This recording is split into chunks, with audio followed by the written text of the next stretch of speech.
ഇവിടുത്തെ ജാതി വ്യവസ്ഥയുണ്ടായത്. അതുകൊണ്ട് തന്നെ ഈ ശ്ലോകം പ്രക്ഷിപ്തമാണ് എന്ന് അവകാശപ്പെടുന്ന എന്ന് വാദിക്കുന്ന പണ്ഡിതന്മാരുണ്ട് എന്നുള്ള വസ്തുത, മുസ്ലിം പണ്ഡിതന്മാരല്ല, ഹൈന്ദവ പണ്ഡിതന്മാരുണ്ട് എന്നുള്ള വസ്തുത നമ്മൾ മനസ്സിലാക്കണം. പിന്നെ ഗീത ആധുനികമാണോ പൗരാണികമാണോ എന്നെല്ലാം ചോദിച്ചാൽ ഗീതയുടെ ആശയങ്ങൾ എല്ലാ ഗ്രന്ഥങ്ങളിൽ നിന്നും എടുത്തിട്ടുണ്ട്, സംഗതി ശരിയാണ്. പക്ഷേ ഗീത സ്വയം അവകാശപ്പെടുന്നത് 4 വേദങ്ങളും എന്നിലുണ്ട് എന്നാണ്. അതെല്ലാം ശരിയാണ്.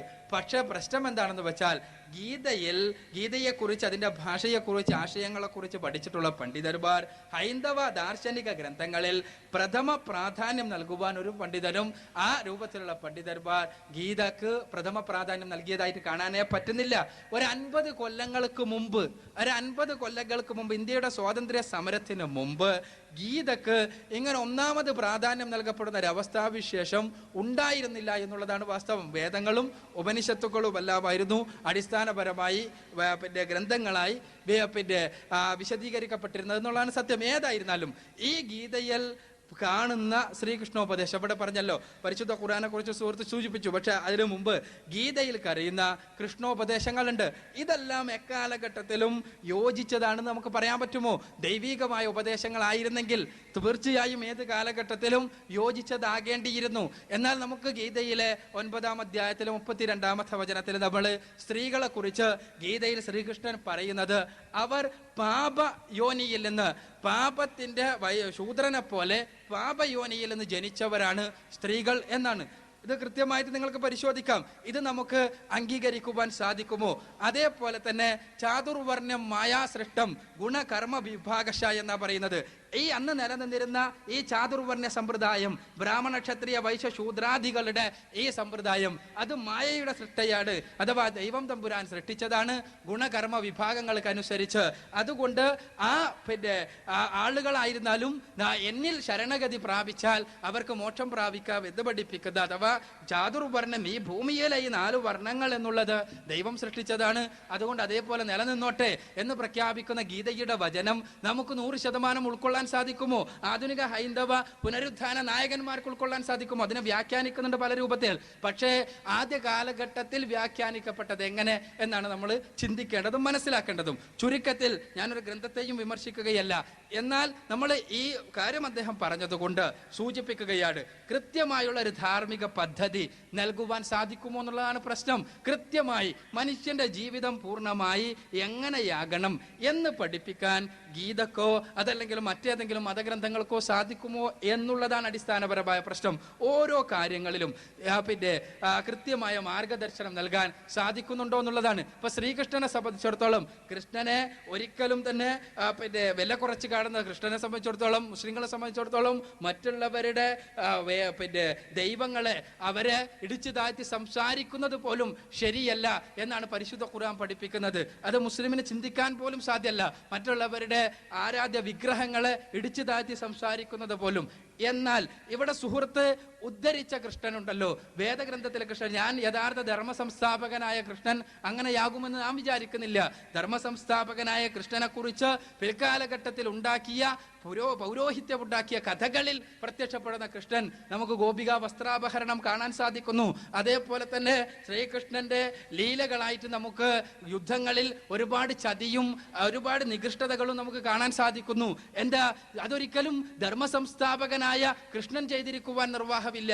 മറിച്ചെന്താ, ആ കൃഷ്ണന്റെ പേരിൽ ആരോപിക്കപ്പെട്ട പിൽക്കാലഘട്ടത്തിൽ മനുഷ്യരുടെ കർമ്മങ്ങൾ, മനുഷ്യരുടെ കൈകടത്തലുകൾ ഉണ്ടായപ്പോ ആരോപിക്കപ്പെട്ടതാണ് എന്നാണ് ആത്മാർത്ഥമായി ഞാൻ വിശ്വസിക്കുന്നത്.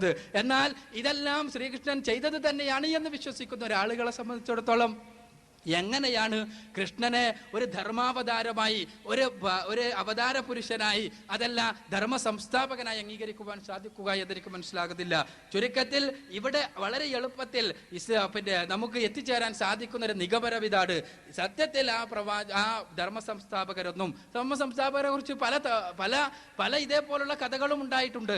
സത്യത്തിൽ ലോകത്ത് ആദ്യമായി ധർമ്മ സംസ്ഥാപനത്തിന് വേണ്ടി കടന്നു വന്ന വ്യക്തിയായിട്ടാണ് ബൈബിളിൽ നോഹ് അലൈഹിസ്സലാത്തു വസ്സലാമിനെ, നോഹയെ പരിചയപ്പെടുത്തുന്നത്. പക്ഷേ ആ ബൈബിളിൽ തന്നെ ഉൽപ്പത്തി പുസ്തകത്തിൽ 9-ാം അധ്യായത്തിലെ 20 മുതൽ 28 വരെയുള്ള വചനങ്ങളിൽ ആദ്യമായി മദ്യം നിർമ്മിക്കുകയും അത് കുടിക്കുകയും മത്തനാവുകയും തുണി ഉരിഞ്ഞു പോവുകയും ചെയ്ത വ്യക്തിയായും നോഹ പ്രത്യക്ഷപ്പെടുന്നുണ്ട്.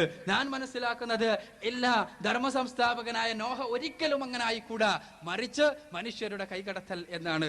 ധർമ്മസംസ്ഥാപകനായ നീതിമാനായ ലോത്തിനെ കുറിച്ച് ബൈബിൾ പഠിപ്പിക്കുന്നുണ്ട്. പക്ഷെ ആ ലോത്ത് ബൈബിളിലെ ഉൽപ്പത്തി പുസ്തകത്തിലെ 19-ാം അധ്യായത്തിലെ 20 മുതൽ 29 വരെയുള്ള വചനങ്ങളിൽ നമ്മൾ ലോത്തിനെ കാണുന്നത് എങ്ങനെയാണെന്ന് 30 മുതൽ 39 വരെയുള്ള വചനങ്ങളിൽ ലോത്തിനെ നമ്മൾ കാണുന്നത് മദ്യപിച്ച് ലക്കുകെട്ട് സ്വന്തം പുത്രിമാരോടൊപ്പം ശയിക്കുന്ന മനുഷ്യനായിട്ടാണ്.